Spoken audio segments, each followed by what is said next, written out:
નમસ્કાર દર્શક મિત્રો, અતિથિમાં ફરી એકવાર આપનું સ્વાગત છે. અતિથિ એટલે એવો કાર્યક્રમ કે જે કાર્યક્રમમાં વિશિષ્ટ વ્યક્તિત્વ સાથે આપની મુલાકાત કરે અને વાતો કરીએ અંતરંગ. आज अपनी साथ रवि किशन, कोई जातनी पहचान की जरूरत नहीं. रवि जी आपका स्वागत है कार्यक्रम में. रवि जी, सबसे पहले तो मैं पूछना चाहूँगा कि जो एक वर्ड टैगलाइन आपने बनाई थी, मतलब पूरे हिंदुस्तान में ये बहुत पॉपुलर हो गई थी, जिंदगी झंडवा बाकी भी घमंडवा, जिंदगी झंडवा फिर भी घमंडवा. क्या इसी लाइन से उसमें पंचलाइन मिली थी या इसी को पकड़ के पूरी लाइफ अपनी बनाई है? मैंने इसी को पकड़ के पूरी लाइफ बनाई. बहुत सही पूछा आपने. चूंकि लोग चल कर आते हैं इस दुनिया में, मैं रेंग कर आया. कोई गॉडफादर नहीं रहा, सेल्फ मेड છું. મારી પોતાની લડાઈ છે. પોતાની લડાઈ बहुत सारी चीज़ों को लेके, भाषा को लेके, हिंदी भाषा को लेके. तो मैं बम्बई में आया था, तो मैं जहाँ से आता था उस वक्त वहाँ पे लोगों को बहुत छोटी नज़र से देखा जाता था. मैं हमारे प्राइम मिनिस्टर साहब नरेंद्र मोदी जी जहाँ के सांसद हैं, मैं वहाँ से बिलोंग करता हूँ, वाराणसी. एक ब्राह्मण का लड़का हूँ, गरीब ब्राह्मण का. तो बहुत लड़ाई जब ज़िंदगी में जब आप लड़ते हो, सेल्फ फाइटर होते हो, तो उसके लिए आपको कोई शब्द चाहिए. स्वयं भू, मैं स्वयं को जलाता हूँ और अपने आप को जला. आपने बताया कि ये बहुत छोटे फैमिली से, यानी मिडिल क्लास नहीं, लोअर मिडिल क्लास के सर थे, 8x8 या 10x10 की सांता क्रूज में आप रहते थे. ये सवाल मैंने नवाजुद्दीन सिद्दीकी को भी पूछा था. कई लोग ऐसा कहते हैं कि ये जो हमारी बचपन की लाइफ है ना, जो गरीबी में हमने बिताई, उसकी बात हम नहीं करना चाहते. एक ग्रुप ऐसा भी है, कई लोग ऐसे हैं. बोले अभी याद करके क्या फ़ायदा. जैसे कि टेरेंस लुइस, वो ज़्यादातर उनकी वो गरीबी वाला बात था ना, वो अवॉइड करते थे. बाकी कई लोग ऐसे होते हैं जो चाहते हैं कि नहीं बस ये बात तो मैं याद रखूँगा ही, मुझे मेरी पहचान तो याद होनी चाहिए, मैं क्या था एक ज़माने में, ताकि मैं जो बात बोलूँ उससे कई लोग इंस्पायर होंगे. रवि जी क्या क्या मानते हैं कि इसको जहन में रखना ही चाहिए? ये मेरी शक्ति है, यही पहचान है. और इसी ने मुझे 400 फिल्मों के बाद पूरे देश में, विश्व में लोग जानते हैं हमको, पर्सनली प्रेम करते हैं. जैसा आप मुझसे बात कर रहे हैं, ऐसा लग रहा है आप मुझे जानते हो. ये मेरी शक्ति है इसी वजह से कि मैं मॉडेस्ट हूँ, मैं नम्र हूँ, मैं झुका हुआ हूँ, मैं प्रेम से मिलता हूँ. घमंड नहीं आया मुझे. एक इंडस्ट्री की रचना रच के इतनी बड़ी इंडस्ट्री बना दी इसी ब्रेन से, इसी शक्ति से. उसके बाद भी कहीं कोई घमंड नहीं आया. और मैं बहुत शांत हूँ क्योंकि मैं अपने पास्ट को कभी नहीं भूलता. मुझे बड़ा मजा. अपने आप को शांत बताया, अपने आप को घमंडी नहीं बताया. सेल्फ सर्टिफाइड तो आपने कर ही दिया अपने आप को. कोई एक ऐसा हादसा, ये शांत रहने की वजह से कई बार भुगतना भी बहुत कुछ पड़ा होगा. हाँ, ऑफ कोर्स, रोज उसमें एक्सप्लॉयटेशन भी कई बार हुआ होगा. बहुत बार. ऐसा कोई हादसा जो आज की तारीख में भी वो चोट पहुंचाता है कि यार ये शायद उस टाइम मेरा नेचर कुछ और होता तो ये हादसा मेरे साथ नहीं होता. हाँ, जब आपके पास पैसे नहीं होते हैं तो आपके साथ बहुत कुछ होता है. आपके साथ जीवन में आपको प्रोड्यूसर बुला के भूल जाते हैं, डायरेक्टर आपको बुलाते हैं बारिश में और आप इंतज़ार कर. I am not talking about your professional life. Producer की बात है, मैं उससे पहले वाले रवि किशन की बात कर रहा हूँ कि जहाँ कहीं कम पैसा था, गरीबी थी, पापा डेयरी चलाते थे, मम्मी जी थोड़ा थोड़ा सपोर्ट कर लेती थी रवि जी को, पापा सीख ही देते रहते थे कि ऐसे जीना चाहिए बेटे, ऐसा ही उसूल होने चाहिए. उस वक्त अंदर बैठा हुआ एक रवि किशन और बाहर से आने वाली जो एडवाइस थी, उन दोनों के बीच में फाइट चलती थी. अपने आप को रवि किशन कुछ बनाना चाहता था, लेकिन शायद संस्कार की वजह से, पापा का बुरा लगेगा, इसकी वजह से बहुत सिकुड़ के अंदर रह गया होगा कुछ. मुझे कितनी बार ऐसे भी ऑफर आए कि मुंबई में उस वक्त रिच औरतें भी हुआ करती थी जो मुझे बोलती थी कि आइए मिलिए हमसे, डिनर करिए पर्सनली, और हम आपको आपका ख्याल रखेंगे, आपकी शॉपिंग करवा देंगे, आपको ये करा. और मैं बाका जवान कसरत वगैरह करके, जैसे अभी शरीर है उसी से और कई गुना स्ट्रॉन्ग और यंग, बहुत फ्रेश सा था. लेकिन गीगोलो बनने का भी ऑफर मिला. वैसे भी बहुत बार मिला मुझे ऑफर. और कई बार ऐसा हुआ कि आप शादी कर लीजिए हमसे, लेडी प्रोड्यूसर हैं, और आपको हम अपनी फिल्मों में लेते रहेंगे, होम प्रोडक्शन में. तो ये, लेकिन उसमें संस्कार इतने स्ट्रॉन्ग पापा के काम आए, क्योंकि वो चाहते थे कि अगर कुछ बनोगे ज़िंदगी में तो ईमानदारी के रास्ते से, क्योंकि ईमानदारी का रास्ता बहुत लंबा चलता है और आपको बहुत इज्जत दिलाता है. उसमें आप अमर होते हो, उसमें आप बदनाम नहीं होते. शॉर्टकट्स तो बहुत आते हैं, शॉर्टकट्स आज भी आते हैं, आज भी हम पर बहुत दीवाने हैं लोग. बहुत सारे हैं कि अलग अलग ऑफर्स जीवन में आते रहते हैं जब आप सक्सेसफुल होते हो, लेकिन हमने शॉर्टकट्स कभी नहीं लिया। हमने फेथ से काम किया, अपनी अंतरात्मा की आवाज़ सुनी, विश्वास किया कि मेरे में खुद सब कुछ है, स्वयं मैं बन सकता हूँ। और भगवान थोड़ा परीक्षा देखो सबकी लेते हैं, आपकी भी लेते हैं, सबकी लेते हैं, कोई भी हो, तुर्रम भी हो, राजा हो, रंक हो, सबकी परीक्षा होती। उस घड़ी में आप अपने आप को, तो मैं डक कर गया, बहुत बगैर बच गया। और आज मतलब ये जो आप बताए कि ग्रेजुएशन मुंबई से गए, यानी कि 10 साल में जो आपने मुंबई छोड़ दिया था, जब वापस चले गए थे आप उत्तर प्रदेश से वापस, जब आपको मम्मी ने खुद ने पैसा दिया कि बेटा भाग जाओ, चलो निकलो यार। करेक्ट 500 रुपया दिया था और भगा दिया। हाँ, क्या हुआ था वो मुझे, क्योंकि आपने इतना बताया अभी तक कि मुझे मम्मी ने 500 दिया था, उससे पहले की कोई ऐसी घटना, क्या मम्मी के पास आप गिड़गिड़ाए थे, मम्मी आपका दर्द समझ रही थी, या तो मम्मी आपका टैलेंट समझ रही थी और सोच रही थी कि ये बच्चा यहाँ अपने आप को घुटन महसूस कर रहा है? मैं रामलीला में सीता जी का भी रोल करता था, तो पापा को बहुत बुरा लगता था उस वक्त पे। हमारे यहाँ बहुत बुरा, अभी तो देश में सब कुछ अच्छा हो गया, उस वक्त उनको लगता था नचनिया बनेगा और फिल्म लाइन को बहुत गंदा मानते थे। फिल्म में मतलब परिवार कोई भी बर्बाद हो जाएगा, तो पापा सोचते थे कि मैं नहीं जाऊं। और उन्होंने एक बार पट्टे पट्टे से हमको बहुत मारा था, लेदर के बेल्ट से। कितनी उम्र? हाँ, छोटे थे हम, मतलब 15 साल होगा, 15 ईयर्स समथिंग। आई वाज 14 और 15 ईयर्स। और वो उन्होंने मारा। उसके बाद माँ को लगा, मारते तो रहते थे हमेशा सीख के लिए। पापा ने मारा, मतलब ये जो आपने बताया कि 14-15 साल की उम्र में। हाँ, तो ये दिक्कत हो रही थी पापा के साथ। पापा ने जो बताया कि ये नचनिया तो नहीं बनना है, और उनको कहीं के खुन्नस भी था, शायद गुस्सा आ रहा था उनको आपको देख के। हाँ, उनको ऐसा, वो कुछ और बनाना चाहते थे, आप कुछ और लाइन में जा रहे थे। मैं किसान बनूं, या मैं पुजारी बनूं, या मैं सरकारी नौकरी करूं, वो अलग सोच थी उनकी। चुटियाधारी ब्राह्मण थे तो। लेकिन माँ ने फिर 500 रुपया दिया और कहा कि चले जाने तो पापा तुझे जान से मार देंगे। और मैं वहाँ से भागा और फिर बम्बई आया, बांद्रा में गया, फिर वहाँ सेंटा क्रूज आया। तो बांद्रा में एक 10 बाई 12 की वहाँ पे भी एक चाल में खोली थी। वहाँ से फिर शुरुआत हुई लाइफ की, एक फिल्म मिली। और उसके बाद आज मैं, मेरे हिसाब से पीताम्बर जो था वो आपका पहला ब्रेक था। अब पीताम्बर के लिए, क्योंकि इसमें रगड़ना भी पड़ता है, जाना पड़ता है, दर दर 10-50 जगह जाओगे तब जाके शायद कोई बुलाएगा। पीताम्बर का पहला जो ब्रेक है उसकी बात करेंगे एक छोटे से ब्रेक के बाद।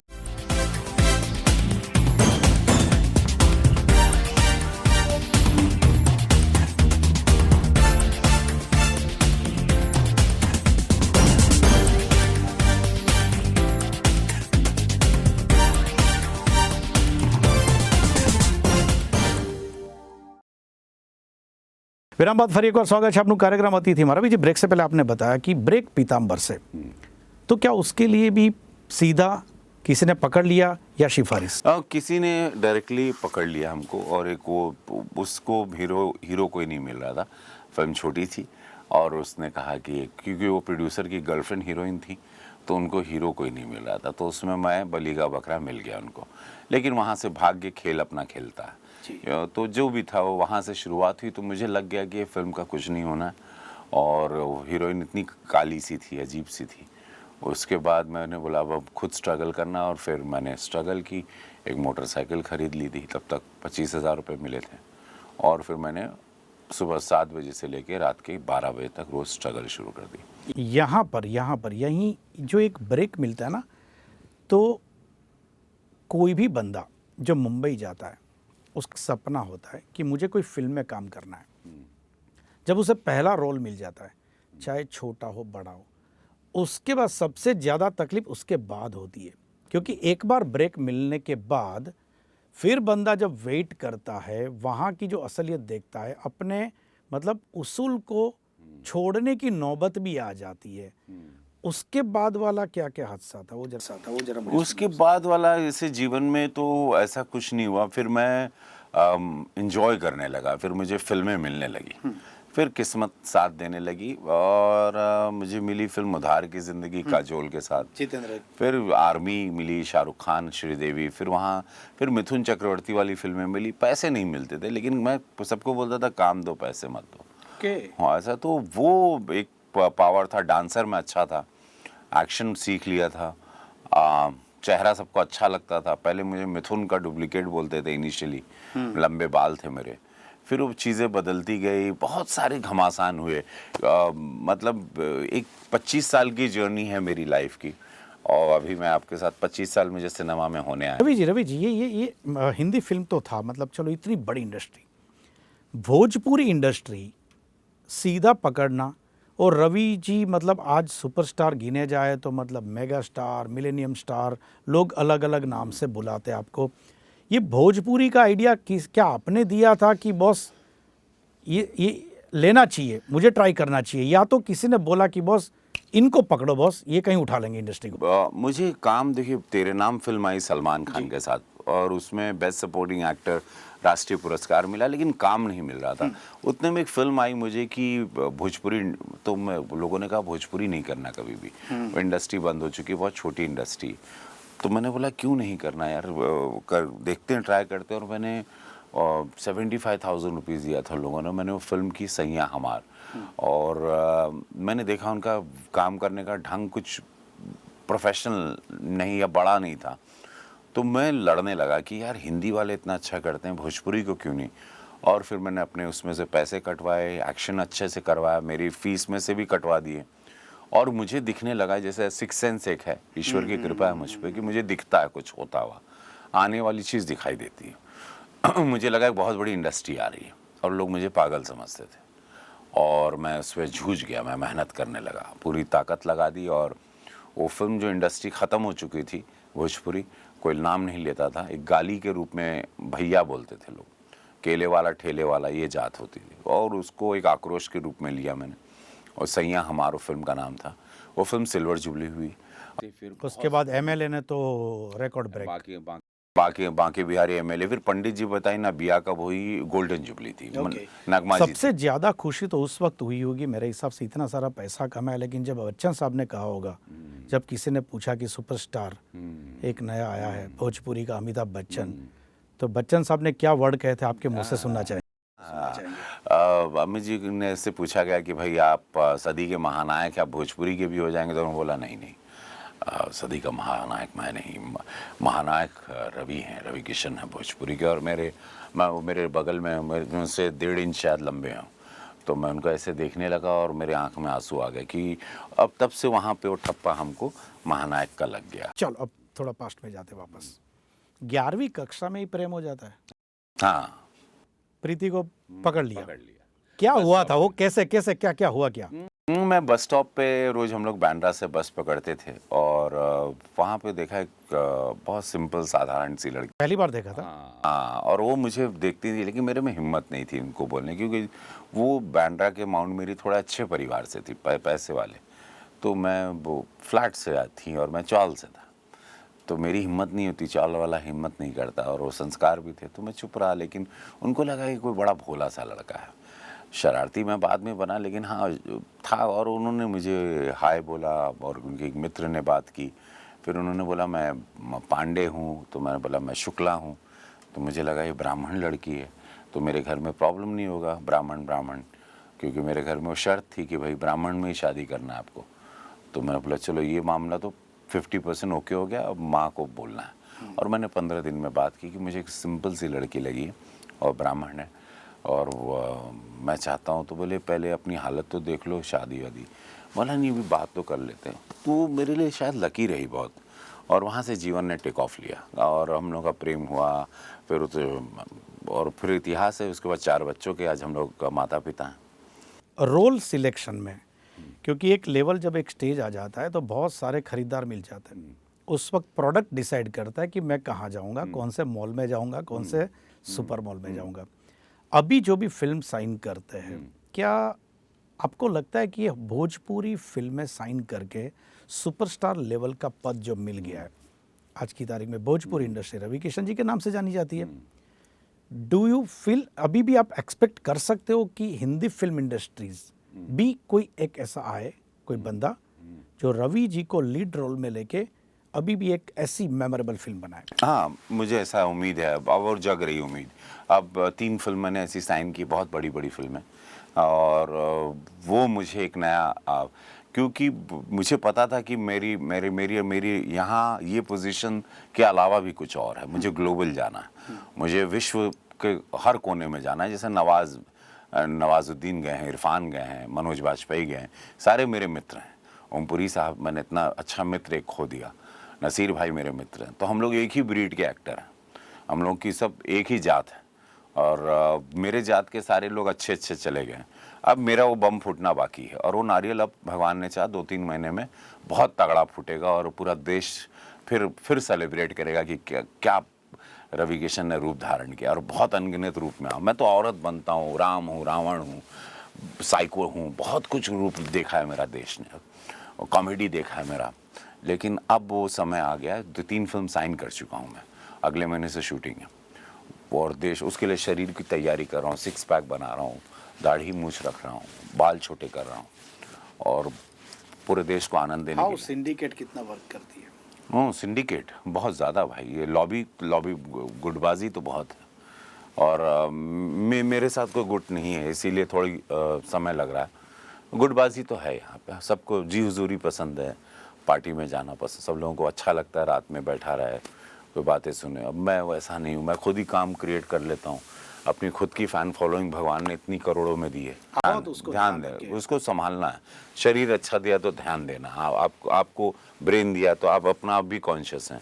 आप शुरू करने के पहले श्री गणेश बोलते हैं। ये एनर्जीज़ को भी आपको धन्यवाद देके संभाल के चलना है। उसको आप बर्बाद करना चाहूँ तो मैं अपने आप को 1 हफ्ते में बर्बाद कर दूँ, अल्कोहलिक बन जाऊँ, ये पड़ा रहूँ, खाना खाते रह जाऊँ, पेट फुला लूँ, टाइम बोलूँ और जाऊँ नहीं, तो आपको रुइन करने में समय नहीं लगता, बनाने में 25 साल रवि जी आ रोकूंगा, वक्त हुआ है एक छोटे से ब्रेक। दर्शक मित्रों, विराम बाद अंतिम तबक्कानी बात हो रवि किशन जी સાથે।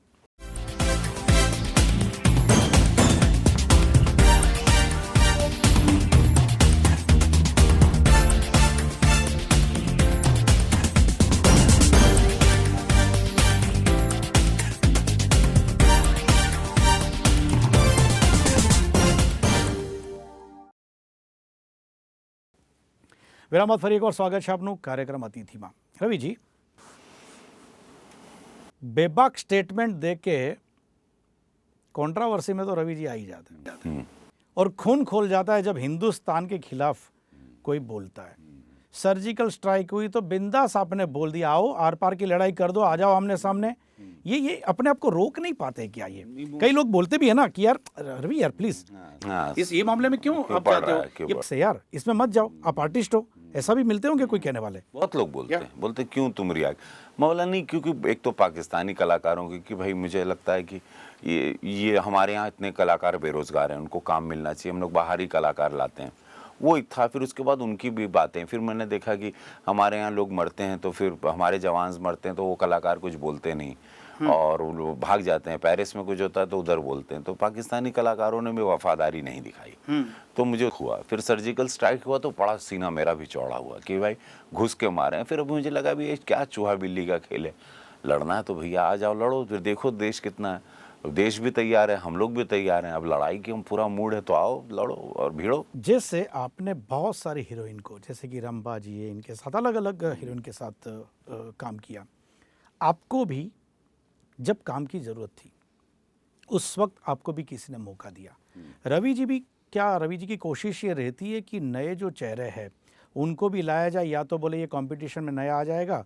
आप भी जैसे गुटबाजी का आप भी आक्षेप कर रहे हो, क्या खुद भी ऐसा सोचते हो कि यार नहीं, ये अगर मेरे साथ नहीं जमता या तो अच्छा मटेरियल है तो नहीं लेना है? आप भी किसी को इशारा करते हैं कि इसको मत उठा? नहीं, मैं सबको मेरे में शायद ये माइनस पॉइंट भी, मैंने सबसे ज़्यादा हीरोइन लाया, सबसे ज़्यादा हीरो लाया भोजपुरी में, सबसे ज़्यादा प्रोड्यूसर, मैंने प्रोडक्शन मैनेजर को प्रोड्यूसर बनाया, असिस्टेंट को ढूंढता रहता हूँ हर सेट पे कि डायरेक्टर किसको बनाऊँगा।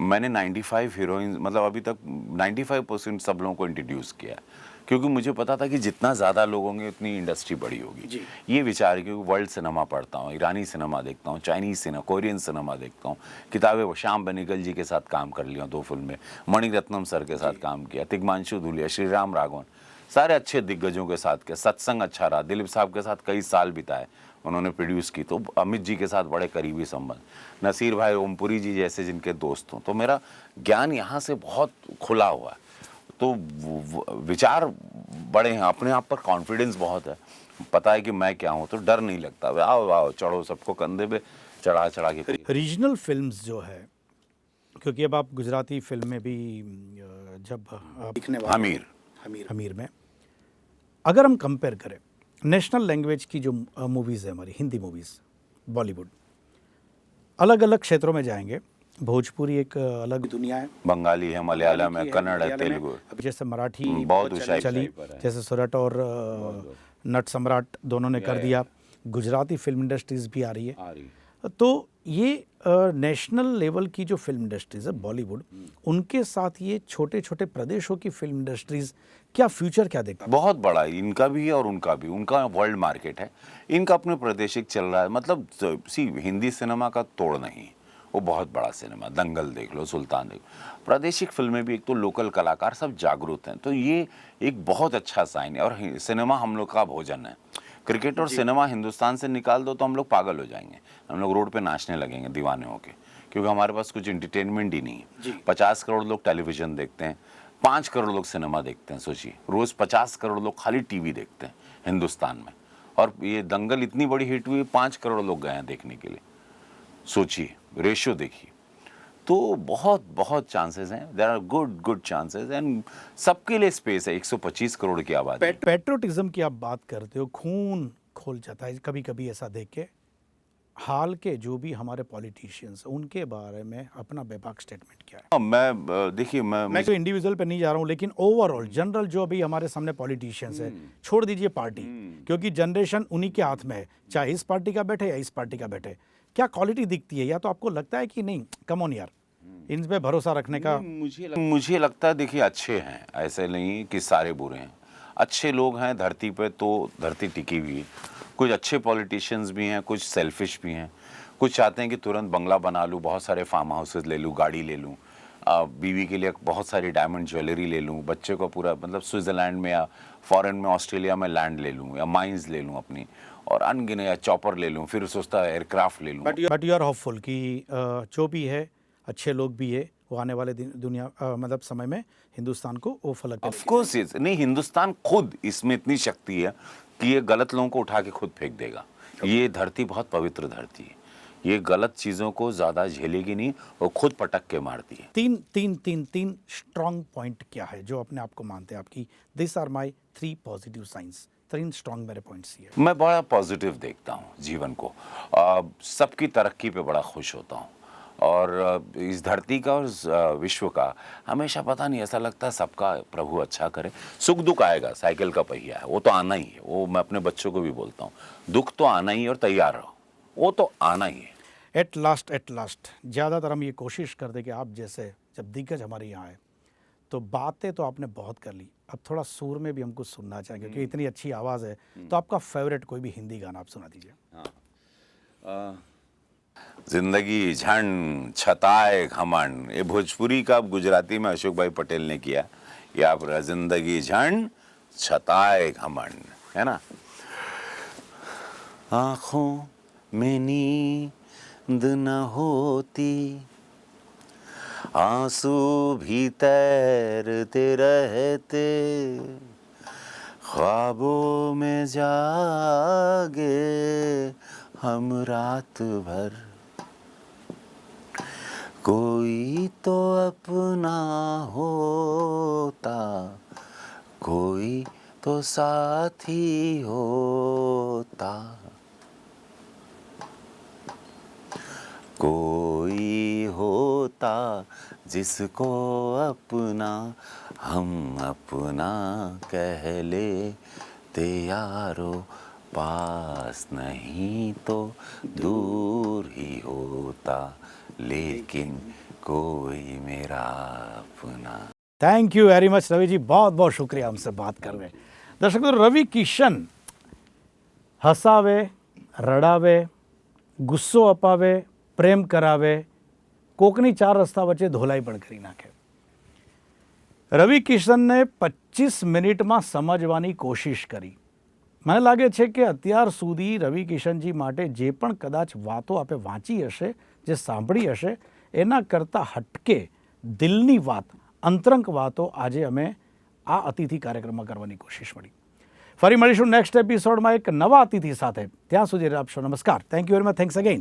Thank you. सो।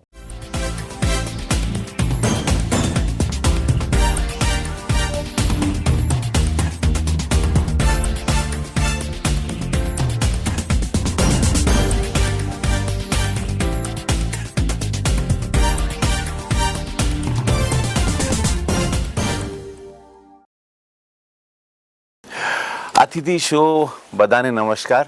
બહુ બહુ એમ જ કહું कि बहुत समय के बाद दिल की बात कही और देवांग भाई ने एकदम वो कहते हैं ना बड़े चालाक कहूँ, शातिर कहूँ, बुद्धिमान कहूँ, खड़क से अंदर जाके आत्मा को उन्होंने कुरेदा मेरे, जो कि मेरा मन नहीं था। मैं कवच पहन के स्टूडियो में आया था कि मैं नहीं बताऊंगा भाई, मैं देवांग भाई को अपने बारे में क्यों बताऊं, या मैं देश को या आप लोगों को क्यों बताऊं कि मैं कौन हूँ। लेकिन उन्होंने ऐसे छेड़ा घुमा के हमको, और वो खेलते हैं, अपनी आंखों से खेलते हैं, हिप्नोटाइज करते हैं, वशमा करिए से। आनंद भी देता हूँ इस मेरे देश को। मैं भारतीय हूँ और मैंने वो सारे इमोशंस आपको इस 20 मिनट में दिए।